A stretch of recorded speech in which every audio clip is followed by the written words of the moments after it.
Welcome back to the show, everyone. It is the Hoopball Fantasy Basketball pregame show for March 2nd, 2021. It's been a little bit of a layoff, but we are back at it with y'all right before the All-Star break. We've got me, Alan Strokey, on the mic today, and of course, William Harris. William is Bill. How you doing, man?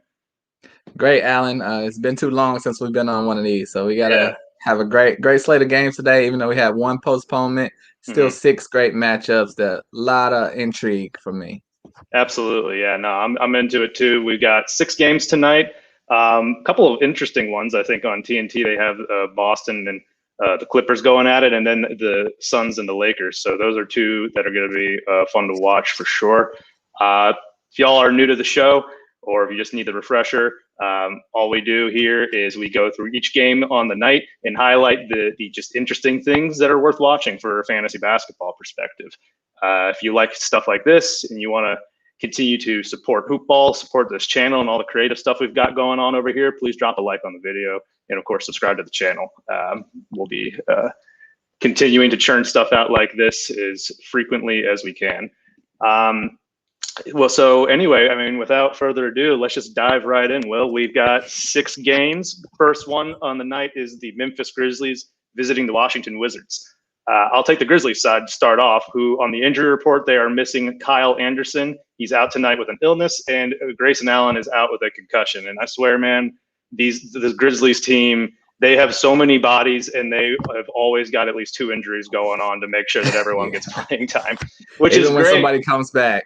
I know. It's almost as if like there's some weird voodoo magic on this team. Like as soon as Winslow came back, you start seeing other guys pop up. Now with Anderson out with this illness, it's non-COVID related. Probably going to see Winslow absorb some more small forward minutes. Maybe see more Xavier Tillman in that front court. Whereas with Grayson Allen, when he's out, you see DeAnthony Melton elevate to like a 25-minute role, and everyone knows how amazing DeAnthony Melton's fantasy game is. Frankly, the real life game is impressive too. He's one of the better young perimeter defenders in the NBA, and he's going to play without Grayson Allen in the lineup, and that makes for an interesting streamer. But same old here. We don't really know what the main rotation is going to look like for this team once everyone's out healthy, once Jaren Jackson Jr. is back in the fold. So I only view Melton as a streamer. I view Winslow in the same vein, but a less interesting one. I know that he had that nice game where he scored 20 points in 20 minutes, but I don't know where his minutes are going to come from long term. He is not a very friendly category leagues type of player. If you're in a points league setting, he's a little more interesting, but in categories, man, he's going to be hurting your percentages. He's going to be hurting you in the turnovers, and the threes are not going to be there all that consistently. So it's a lot of sort of empty calorie stats with him, at least in that respect. I'm not saying that he's not a guy who can play some winning basketball, but that's just kind of the rub on Winslow as a fantasy basketball player. So, just kind of waiting for these guys to get healthy, and streaming DeAnthony Melton tonight is my call. What do you think, man? What do you see on this Grizzlies team? Yeah, I totally agree. The Grizzlies are probably the most interesting team for me on the night because I love that Justice Winslow is back, and we got to see how they're going to use him. Like you said, very productive in his last game. And Desmond Bane, the rookie, with Grayson Allen out, getting big minutes, and he's putting up great production also. Do you see him as a streamer also, or you think they'll, because he's better than Grayson Allen in my opinion? Oh yeah, I think that there's an argument to be made that Grayson Allen's like the 3rd or 4th best shooting guard on this team. I mean, I like Bane. The fantasy game has mostly been predicated on 3-point shooting. He's interesting if he plays enough. We've definitely seen him produce. But Melton is still like the guy that's my personal favorite of that. But Desmond Bane's certainly worth watching too. Yep. And I don't know if you mentioned Tyus Jones, but if you need some assists, this game, I think they're much more talented than Washington, even though Washington's been playing a lot better recently. I could see Tyus Jones coming in there and getting some assists. So, you need some assists in the category league. But yeah.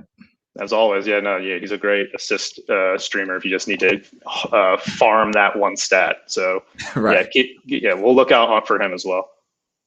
Yep, and I mean, if we go ahead and transition over to the Wizards side, staying in that same lane, you have Raul Neto, pretty similar to Tyus Jones if you need assists. Same vein, not going to do anything too crazy for you, but, he's been getting some extra minutes lately, and, Russell Westbrook can't handle all the minutes like he used to. But Russ is having a tremendous comeback type of a year since he's gotten healthy from that injury. So you got the main guys with Russ Westbrook and Bradley Beal. Bradley Beal just all-star starter, playing tremendous. The best season of his life. We'll see if if the Wizards stay on this winning streak, and they'll keep him on the team. I mean, everyone wants to see him on a different team, but he's trying to stay loyal, and we all appreciate it. I just hope he doesn't pull a Kevin Garnett and wait till it's almost too late. But the Wizards, they're still a few years away. But other than that, you got Rui Hachimura, the young guy. He's been playing better lately. He's only 23 years old, so I really like his talent. I thought Denny Advia would be much more productive. He was a ninth pick in the draft, and they from when he got minutes, he was playing, showing his talent to me. But it doesn't seem like they want to let the reins go on him yet. They're playing Garrison Matthews, and guys like that right now. Troy Brown is not getting any minutes for some reason. I mean, he showed a lot of talent last year. It's just crazy, even last year with Jerome Robinson was playing great minutes. So it seems like the Wizards are still trying to figure out their lineup to me. You got Davis Bertans. If you need threes, he can come in and hit threes. He can light it up or he can completely disappear. It's just a matter of how he's feeling in that day, really. And, they have the three-headed monster at center. Well, I don't know if we would call it a monster. Monster in like a different sense. Like, it's kind of gross, like a monster, I guess. Right. I mean, the most talented of the bunch is Mo Wagner, in my opinion. But, they won't just let the reins go and just let them go at it. They trust Robin Lopez. So he's going to get you some boards. Wagner can get you points and boards. It's just a matter of he's going to get the minutes. And Alex Len really probably shouldn't even be getting minutes on his team, but they give him a few every now and then. So that pretty much covers the Wizards. They're an interesting team. Yeah, I mean, they're finding ways to win. Elevating Garrison Matthews to that starting lineup along with Mo Wagner. I mean, that lineup, ever since they made that switch, that's kind of when the winning has started. Not that they're necessarily the critical pieces there, but it's just that I think Westbrook's gotten a little healthier. He's learning his teammates better. Bertans, like you mentioned, he's been really, really good over his last 10 games. He's actually ramped himself up to like top 70 play. With really, it's like it's like great game, not so great game, great game, great game. It's not consistent production necessarily, but it is pretty good stuff, and he's getting it done with about 3.7 threes per game on great percentages, both field goal and free throw. So he's definitely been on the up and up recently, as has Rui Hachimura, who's added some defensive stats to his game a little bit, which is kind of an area that, he needed to start improving on. One, he had a lot of holes for category leagues, but that's one that I've noticed consistently. He's about averaging over a steal per game. So that's pretty interesting on the Wizards side. We'll see if they can keep winning with the setup. Yeah, when you look at the lineup, it's like, oh, this is going to be a terrible game. But when you break it down, it's like they're pretty well matched. So, I mean, it could be a barn burner. They're fighting right now because, in the East, anyone can get in, unless you're the Pistons, I suppose. But everyone else is in it at the moment. Poor Pistons. So we'll go on to our next game on the night. Like we mentioned, the TNT game, Los Angeles Clippers visiting the Boston Celtics. I'll start on the Clippers side, but I'm not going to have a whole lot to say. They are pretty much up to full health now. Patrick Patterson's out for personal reasons, but that has no real ramifications for fantasy basketball purposes. I'm watching Nick Batum, who in only sort of not even all that intensely, because the minutes are still there for Batum. He sort of struggled following his return from his concussion, but Batum just sort of consistently puts together threes and steals on nice percentages and low turnovers. He's that kind of category leagues player. He's never going to pop off the page, and he definitely has some stinkers mixed in there, but he belongs on rosters in pretty much all 12 team settings in my mind. He still has that role. It's not going anywhere. You can take a look at his last two games. He's back up to 30 minutes. So I'm just continuing to watch to see if he can, maybe get some shots to fall in and see if he can get a little more on the defensive stat side of things. But other than that, I mean, the Clippers are, for fantasy purposes, we know who they are. Kawhi and PG are healthy. They're playing back-to-backs. I mean, they are. That's that on that end. I mean, do you have anything on the Clipper side that sort of sticks out to you? A guy you can look out for me is Ivica Zubac. Hmm. How do you say his first name? I think it's Ivica. Ivica Zubac. Ivica Zubac. Yeah. Yeah, that's my guy. I like him. Last game, he only had 2 points and 2 boards, but that's because he got in foul trouble early, and that allowed Serge Ibaka to go off. For he had probably his best game of the season. But other than that outlier of a game, Zubac has been, very streamable player. You'll probably see him on the wire all the time, but he's getting picked up, dropped down.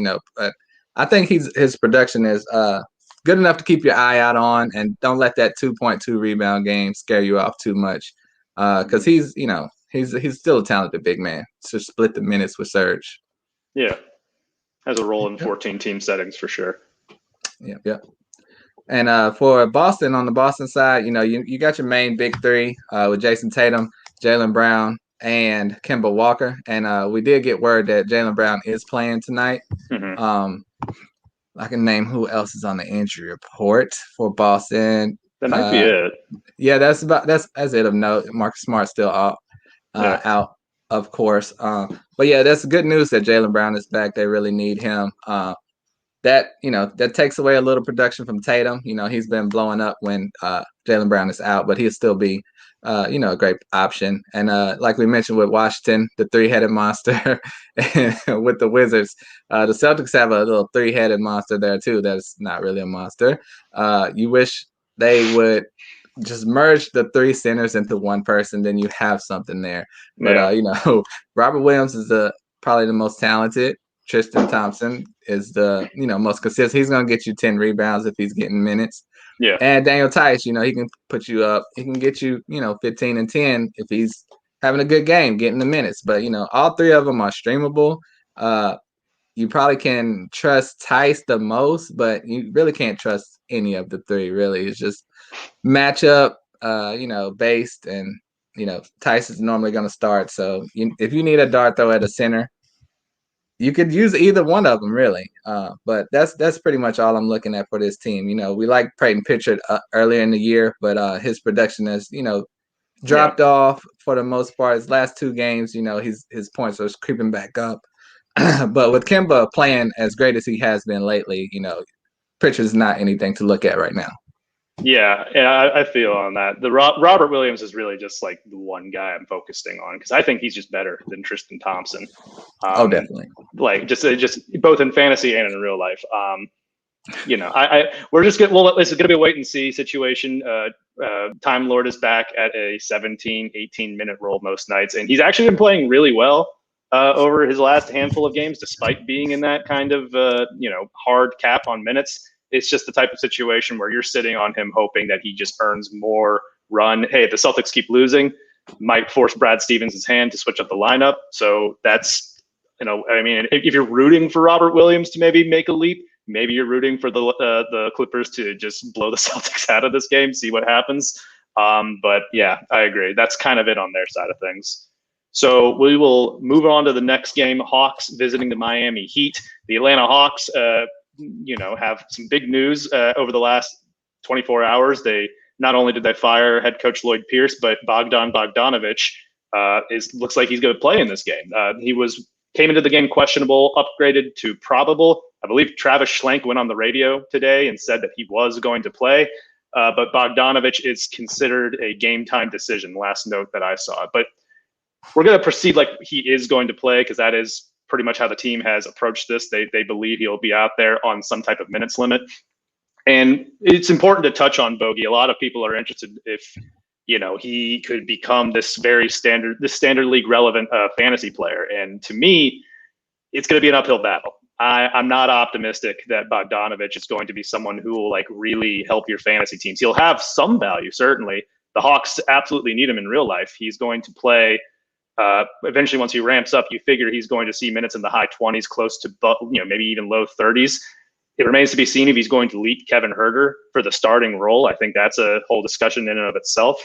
But Bogdanovic is is going to, he's going to have a very important role, not only as a guy who can create for himself, but he can also facilitate for others. And the Hawks have had issues creating offense if Trae Young's not the one doing it. So he in real life, there is a pathway for him to, put up some points and assists. But when you take a look at what his track record was as a starter in Sacramento last year, even when he was playing 30 minutes a night and was debatably like a top 3 option in that offense, he was only cracking the top 90. And I feel that in Atlanta, like in the grand scheme of things, he's not even a 3rd option offensively. When this team is up to full strength, he's probably at best a 4th, and that's factoring in DeAndre Hunter.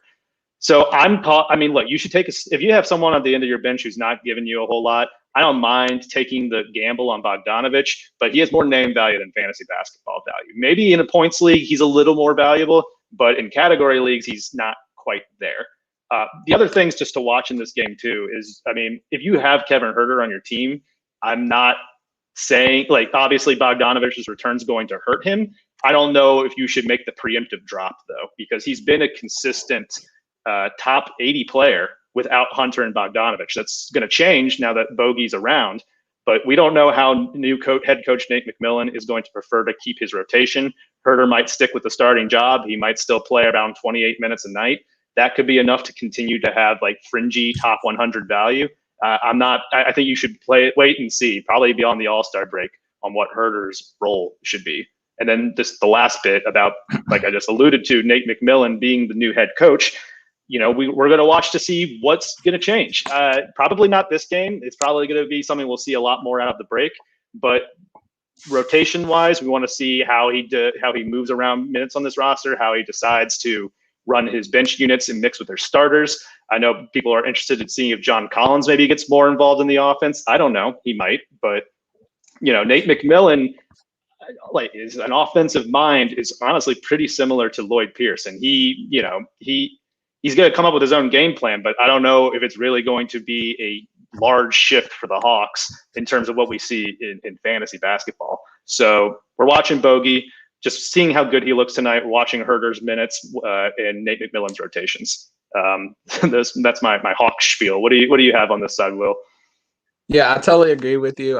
Bogdanovic is the story of the night. But, coming back from that knee injury, it kind of shocked everyone that they're going to play him today when it's right before the All-Star break. They could have sat him another game and waited till after the All-Star break to buy him some more time. But he must be feeling good, at least to where he wants to play. But if he does, I definitely don't think he's going to get, more than 20 minutes tonight. But he's definitely a guy to keep an eye on. And, after the break, I think his fantasy value, I just got an alert. He's officially available today. He's in, yeah. We will see him today. His fantasy value, I think, is based upon Cam Reddish. Reddish is out right now with the Achilles. So when he comes back and then you have Huerter, and Bogdanovic, I think you'll have 3 guys, vying for 2 spots. So neither one of them is going to get, over 30 minutes, I think. So they'll be splitting it up. Unless one guy just, shows his potential and just, elevates his game, which Huerter has been doing lately. He's been playing really well. But yeah, we just want this team to get back to health. If you've been streaming Tony Snell, you can pretty much just forget about him now. Probably, yeah. He does. I would not pursue that further. He surprisingly was playing pretty well, but that's not going to last regardless. So, but now you can forget about him. Rondo, it seems like he's trying to, come up to speed, but I think he might be a trade target. He's probably looking for a contender. So I think he'll be moved for the trade deadline. But that pretty much wraps up the Hawks. But yeah, John Collins last game, he went off. I don't know if he, it lit a fire. He was attacking Kelly Olynyk. He was very successful at that. So it'll be interesting to see if he go back to him tonight. But you're totally right.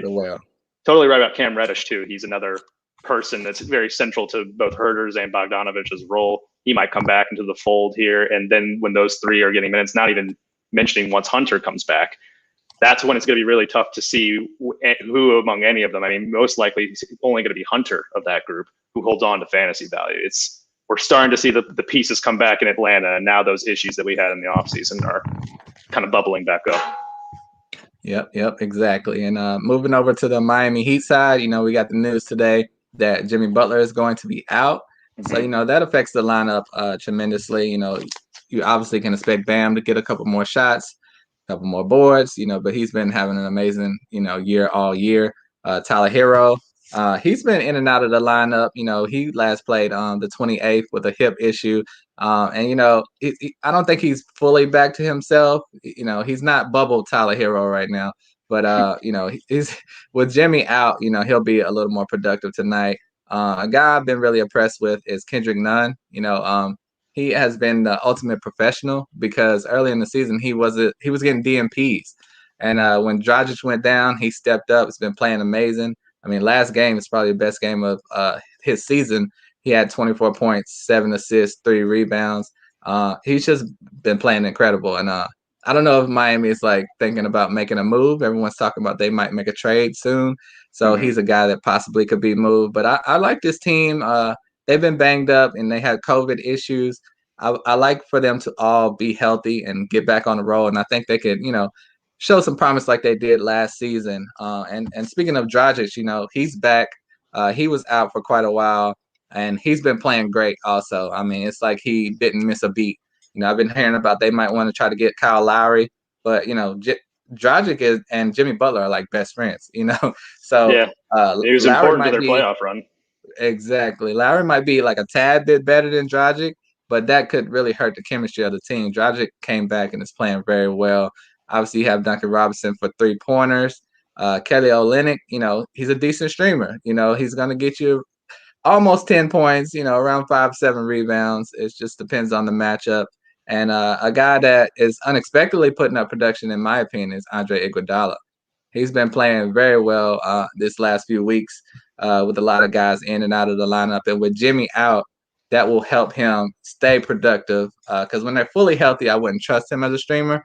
But right now with Jimmy out, they need Iguodala for his defense. He's going to get some steals, some boards, just all-around player with all-around production. So one guy I don't think you can look at is Max Strus, though, because early in the season, he was getting a couple of minutes. He had a great game, but his last 3 games have been DMPs. So I think he is based upon whether Dragic is in or out. But that pretty much covers the Miami Heat for tonight.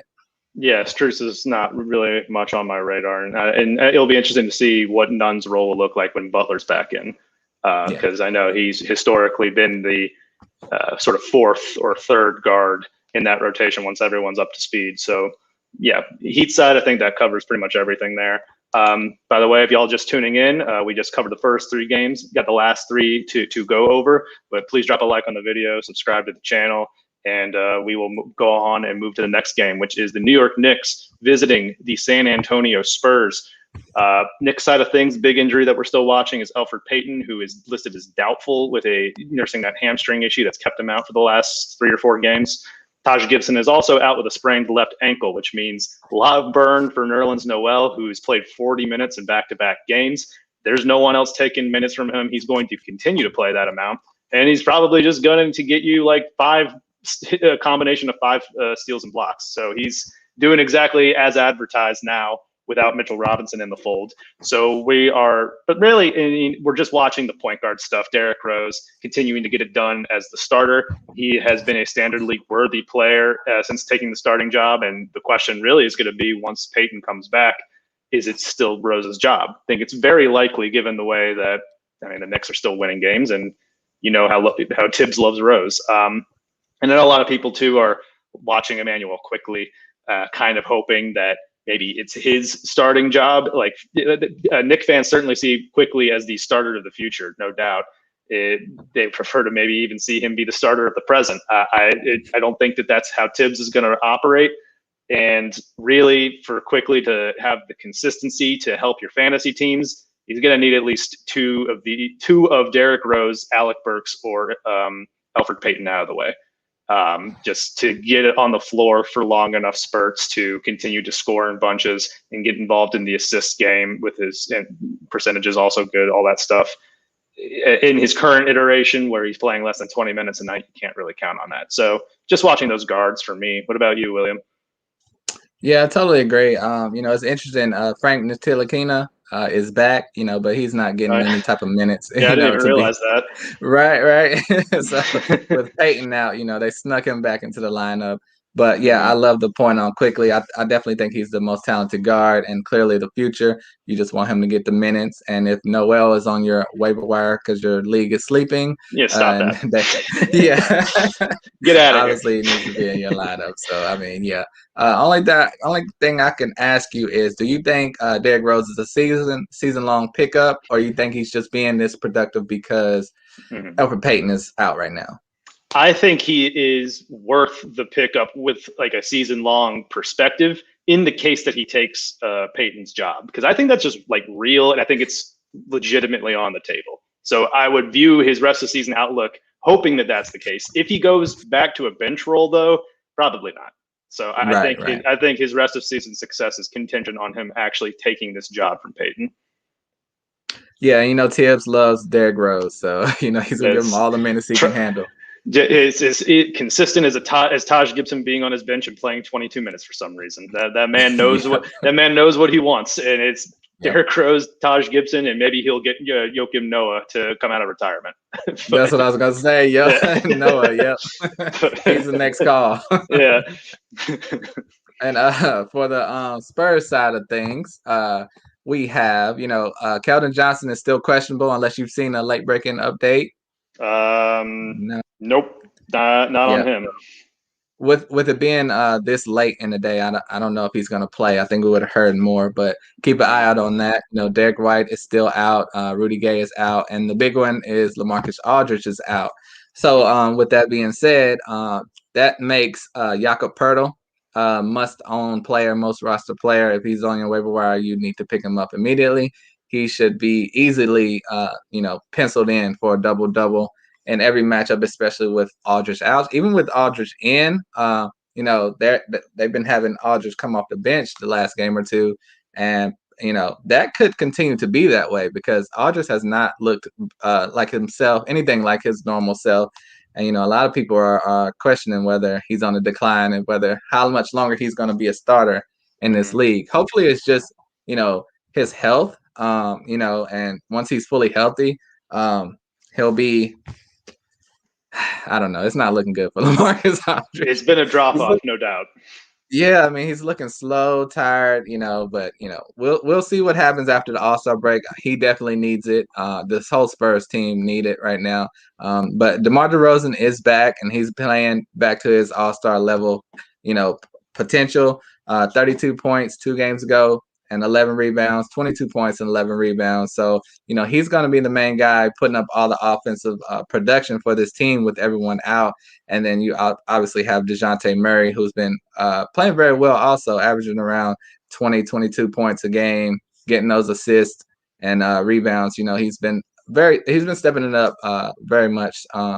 I was not sure about his game a couple of years ago because everyone expected this from him when he was younger. But now he's finally coming into his own, a lot more comfortable with the team. And I like his talent and production. And with Derek White out, you can look at Patty Mills, too, as a streamer. He's been having a quiet, very great season this year. He's around 32, 33 years old. A lot of people writing him off. Was he even going to be on the team? And, I mean, he's been productive, hovering around top 100 player all season. So that's been very impressive from him this year. And the other guy you got to look at is Lonnie Walker. Every time you want to write him off, he has 3 or 4 duds in a row. And then he just comes out and is very productive. His last 3 games, 12 points, 17 points, 19 points. So with everyone out, you can pretty much trust Lonnie Walker. I like his talent. A lot of people do not like his talent. But I don't know if this is the team for him. But, his last 3 games have been stream worthy and a guy to keep your eye out on, at least while everyone is out. Yeah, I think I like him the most of the potential streamers today, like Lonnie Walker, Patty Mills, and Trey Lyles. Lyles is somewhat interesting because with Aldridge out, he'll probably get some backup center minutes too. He's been starting at power forward next to Poeltl. So I guess you could say that he might be the best streamer, but I just have this distrust of Trey Lyles that I just same. Yeah, I don't know. I'm not looking too deeply at it. I will say on the LaMarcus Aldridge front though that I do he's out with the illness tonight. Maybe he looked actually pretty good off the bench. Like he was getting it going against some weaker second units. Maybe last game he just was kind of sluggish because he was dealing with whatever sickness he's got. I think we should. I mean, let me know. I mean, what would you, if you had him on your team, would you hold him through the All-Star break to see if he can get it going again, or are you done? LaMarcus Aldridge? Yeah. I mean, just because of his name value, and I know he can put up a double-double pretty easily when healthy, I would have to hold a little bit longer. But, if you're in a 10-team league, it's not as big a deal. You can go ahead and, get someone else. But once it gets to 12 and 14-team leagues, a lot of 12-team leagues I'm in, that waiver wire is pretty shallow. So if you're going to drop them, you want to make sure you get someone that you can trust while you're picking them up. Otherwise, hold on to them. Yeah, I mean, I could see a world that 10 teams a little too shallow for him. But if you're in a 12-team league, I can see a world where Aldridge is just kind of feasting against this weaker competition. Even if he's only playing 22, 24 minutes a night, you get you enough boards on good percentages against those starting units, 3 and a block here and there. There might be some like fringy top 100, top 90 value that could be had there, and that's worthwhile.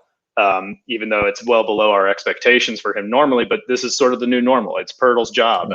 Popovich identified him as a big part of their success this year, and that's just going to stick. But another thing to look out for is, with the trade deadline coming up, Marcus Aldridge could be a guy that they're looking to move, because a lot of teams could use a big man. Yeah, but who's looking to buy on that salary, though? If he's, You got me there. We'll see, though. Yeah, I mean, both him and DeMar are guys that we should be keeping an eye on in that respect. But as long as the Spurs are competitive, who knows? So we'll move on to our next game here. We have the Nuggets visiting the Milwaukee Bucks. Denver they have a slew of injuries right now. Paul Millsap's still out with his knee issue. JaMychal Green's still out with a shoulder issue. Gary Harris with an adductor issue. Facundo Campazzo, he's out in the league's health and safety protocols, as is our rookie RJ Hampton.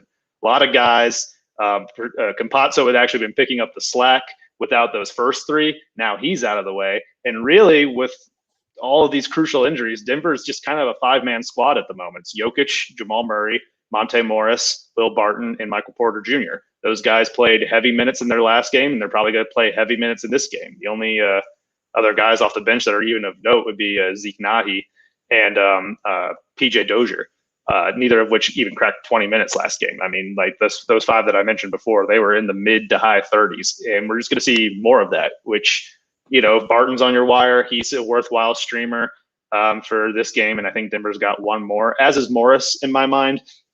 But, I mean, the story of Denver at the moment from a fantasy perspective is that Michael Porter Jr. has had some success recently. The shot has been better. The rebounds have been up, and I think you can attribute a lot of that to him playing more power forward with Millsap and JaMychal Green out of the way. The rebounding has always been one of Porter's strong suits that sets him aside. He rebounds like a 7-footer. I mean, I think he's averaging close to 9 rebounds a game over his last, I guess, since Millsap's been out, which has been about 6-7 games now.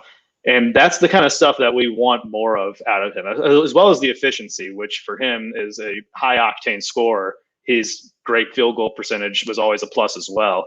I think that, honestly, for fantasy purposes, he's just better as the 4. He's been playing a lot of 3 with Millsap and Green sort of filling out the edges there. But, I think we're just going to continue to watch for him to keep the efficiency up and keep the rebounds up. He's my main guy on Denver's side. What about you? What do you think here? Yeah, I totally agree. It's great to be seeing his full potential play out lately, because everyone thinks, Denver themselves, they could have had James Harden if they would have put him in a package probably. And they're like, no, we're not going to trade Michael Porter Jr. So, it's good to see his production coming out. He needed guys to be out, I guess, to feel comfortable. I've heard rumors that a lot of his teammates, even his coach, probably don't like him as his personality, and how he's, lack of seriousness. He's out there. He's a little out there. That's unfortunately bled into the fantasy landscape. Like there is a conversation to be had about how the players and the coaching staff, they have thoughts on MP. They have thoughts. Yeah. Perfect way to say that. They exist. They have them. They exist. So the main guy, you mentioned Will Barton. That's a great call. The main guy I'm looking at is Monte Morris. Because Will Barton is probably not available in your league, but Monte Morris is a guy that can put up production that many people may not know. He's not a household name, and with Campazzo out, his production will go even a little bit better. So he's easily a very streamable candidate that would probably be on your wires that you can look at if you need a point guard because, like you said, it's a 5-man team right now, and with them being so shorthanded, they're going to use him, and he's very good. And a lot of people say he's probably the best bench point guard in the league. Like he could start on a lot of teams in a lot of people's opinion. He just hasn't really been given that opportunity. So he's a guy I'm looking at the most. Real quick before we hop onto the Bucks side of things, I got a question. We have a question here from Bobby Later asking if we would think that Michael Porter Jr. is in a sell high moment at the moment. And, it's a good question. I mean, he's only been playing at like a top 85 pace without Millsap and JaMychal Green, even though he's had 3 really good games in a row. But like on the whole, it's still been, I don't know. I don't think this is, I mean, if he has like a really big game tonight and if you can flip him somewhere for a safe top 50 guy, I would probably do that. But I don't know. I think there's still a world where Michael Porter Jr., even with the issues with the shot selection, with the teammates not maybe necessarily trusting him as much, I still think with his stat set, he can still flirt with top 75 value on the year. I wouldn't try and sell him for anybody lower than that. What about you, William? Do you think, what are your thoughts there?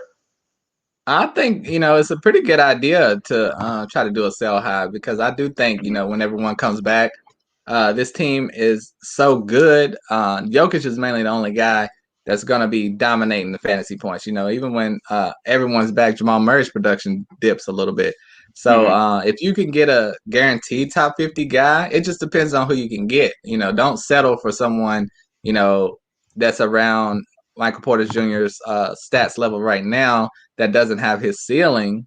But if you can sneak and get a John Collins, Pascal Siakam, somebody like that, you got to go for it. Because a lot of people see that Michael Porter Jr. name and they see star, because he's been talked about so much. So it really just depends on who you can get. If you can get a top 50 guy, I say sell, but it won't hurt you to hold on either. And I'm coming from a category leagues perspective. I don't know if that's the perspective you were as well. But if you're in a points setting, I would think that he have actually a little less value considering that the percentages are factored out. But points leagues, I struggle to give consistent analysis on that because everyone's points league settings are all different. But yeah, from a categories league standpoint, I'm thinking he could still have top 75 value rest of the way. But like William said, John Collins, Pascal Siakam type, that would be interesting. I was looking at the rankings. Right now Michael Porter Jr. is ranked 57th in category leagues. Yeah, and you got John Collins is ranked 49th. Would you make that trade or just stick with Michael Porter Jr.? I think I would. Same for Siakam. Yeah. I know that. Siakam's been way better. His rankings dragged down by his bad start. If you were able to get Siakam now, you're probably doing it off the COVID diagnosis. I suppose people see that injured tag in there, they get a little antsy. But yeah, no, I would trade him for John Collins. I know Collins hasn't been consistent this year, or what people were hoping he'd be. But I think that he's got a better shot at finishing ahead of Michael Porter Jr. But exactly like you said, Porter Jr. isn't necessarily out of the woods on his recent poor play yet. We gotta wait for a couple more games, I think, to really capitalize on this mini resurgence of his. Yep, totally. So agree. What we got on the Bucks side? For the Milwaukee Bucks, no one really of note is injured right now. Jordan Nwora, I think he's talented, but he's not really getting minutes. Probably not. No. So we have obviously Giannis, just incredible. It's crazy the season he's having, and he's not even thought of as an MVP candidate. Because we just expect this from him. It's kind of crazy. It's the curse of winning 2 in a row. Can't do it a third time. There ain't no 3-peats. Yeah. The big news, if you hadn't heard, Jrue Holiday is back. His last game, they only played him 18 minutes. pretty much a non-factor. But we'll see how many minutes he gets tonight. He obviously it should be in probably the mid-20s. So that affects he might not have a great game, but that's going to affect other guys on the team like Dante DiVincenzo. His numbers will probably go down a little bit because he's been playing amazing lately, filling in Drew's spot. And same for Connaughton. Connaughton's been getting some pretty good minutes. I expect all those to go down a little bit. Bobby Portis, very productive power forward this year. He's a candidate for most improved player, I believe. It's been crazy because he's a guy that you laughed at. It's funny you just laughed just now. But I'm actively laughing. right. It's still happening because no one expected this from him. But and Bobby Portis is a name you hear and you think he's 30 years old. He's only 25 years old. So that's crazy. But another guy I'm looking at, Brook Lopez. He has such potential to be great. But he's been having a down few weeks here. I don't know if he's fatigued or what. But he normally could get you more rebounds than he's getting. Last game he had 10 points and 3 rebounds, and that's just not enough for a center playing over 30 minutes. He hasn't reached 10 rebounds in I don't know how long. But in this matchup against Jokic, he's gonna have to be out there. That's all I can say. The Bucks have no one else to guard Jokic, no one with that size. So Lopez is gonna have to be out there. Rebounds should just fall in his lap, even if he's not trying to get a rebound. That pretty much covers the Bucks. The most interesting guy, like I said, is Jrue Holiday. I want to see how he's looking out there tonight. Yeah, agreed. Just waiting on that ramp up, but otherwise, we know who the Bucks are. Real life, I guess there's still more to figure out in real life, but in fantasy, certainly. So we got one game left. Suns visiting the Lakers. We'll go touch on them, y'all. If you've enjoyed the show so far, though, please drop a like down on the video and subscribe. We really appreciate it, as always. Appreciate it. Suns side, we have Dario Saric, I believe, is questionable with an ankle issue, but other than that, same old on the Phoenix side. And honestly, I'm not watching much. The power forward rotation continues to be, Chris Paul has been playing at a second round pace. That's just continuing. Booker has been better of late, still underperforming from that first round draft valuation. Yeah. I will say that Ayton has an interesting matchup in this game, given the Marc Gasol news that came out before you and I jumped on air about him entering health and safety protocols. Lakers are going to have a tough time matching up with Ayton's size. So I'll be curious to see if he gets more involved in the offense tonight, whether they just sort of feed him the rock down low and punish those Montrezl Harrell lineups that, we know the deal with Harrell. He struggles against larger, physically imposing bigs. Ayton is that, if anything. So I'll be interested to see his production. And as far as guys on your waiver wire, Jay Crowder is the only name that's probably floating out there, and I'm not a fan. I know he's been all right in that he has been roughly about top 100 over his last 10 games, but you can take a look at his last 2. The guy's inconsistent. He's a threes and boards specialist primarily, and I think that there are other options on your waiver wire for guys like that offer a little more upside than Crowder does. It's just, that's kind of my I get it if you want him on your team. He's not for me though. What do you see? Anything on the the Suns side? It's funny that you said that about Crowder. I feel the exact same way.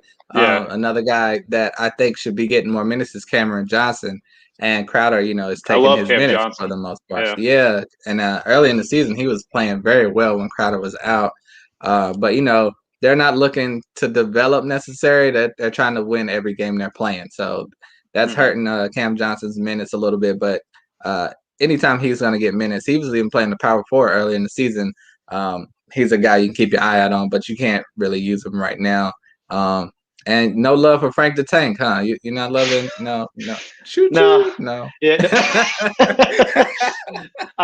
Because of that, they a little more love, slightly, I'll go up 0.5.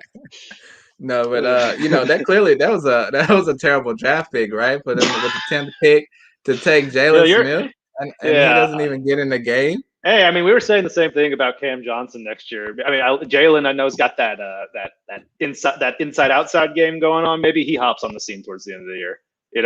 James Jones does it differently, but He does. He's doing something. I'll give him that. He Something is happening in Phoenix.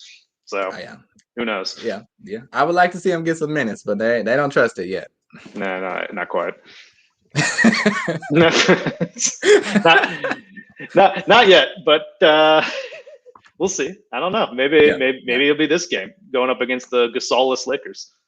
Right. You never know. And speaking of the Gasol-less Lakers, like you said, Marc Gasol is out tonight. Anthony Davis obviously out, so we'll see how he's reevaluated after the All-Star break. LeBron James is probable in every game, so I expect him to suit up. Kyle Kuzma's probable. The main guy I'm looking at is Damian Jones. Have you heard any more news about him? They recently signed the big man, and he was hurt, but he was hurt. I think he's healthy again. He didn't play in their last game, but he might get minutes tonight because of his size. Right, and so that's what I'm thinking. He was productive in the last game he played in limited minutes, and they just signed him off the street, and they need his body in there. They need a big man. Even with Gasol, they needed him. So without Gasol, if he plays, he's a guy to keep an eye on. I'm pretty sure he's probably under 10% rostered, probably under 5% rostered. So maybe even 2. Right. Maybe 1. I don't know. Maybe 1. But he's a sneaky guy to keep your eye out on because, like you said, Montrezl Harrell has problems with the bigger guys.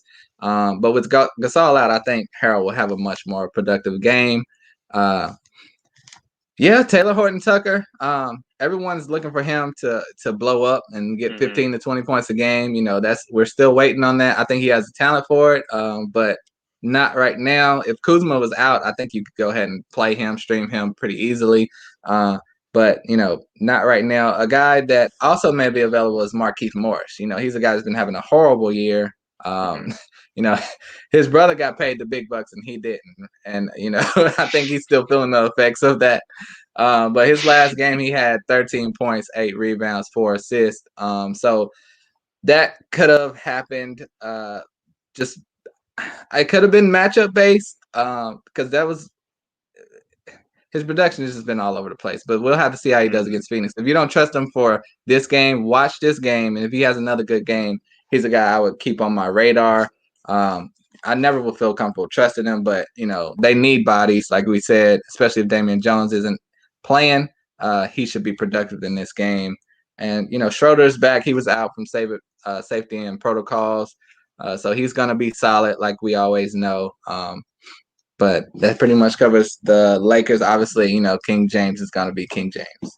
He's got to be tonight with the Lakers a little more shorthanded. They're going to get hit down low. It'll just be a matter if they can outpace them offensively. But that's the show, everyone. Thanks again for tuning in. Not breaking news. It's not that dramatic, but Keldon Johnson's been ruled in tonight. They've deemed that he's well conditioned enough. So that probably cuts into the Trey Lyles stream potential in my mind. Keldon will see plenty of minutes at power forward. So just keep note of that. But other than that, please, if you enjoyed the show today, drop a like on the video, subscribe, and follow William and I on Twitter at our handles down below. We can answer fantasy questions at any and all hours of the day. Follow Hoopball Fantasy on Twitter too for all of your late breaking news with a fantasy analysis. All part of it. It is the best place to go to be on top of all any fantasy basketball relevant news. Again, thank you again all for thank you so much for tuning in, and we will catch you again on the next one. Shout out to Brent the middleman. What's up, Brent? See y'all, everyone.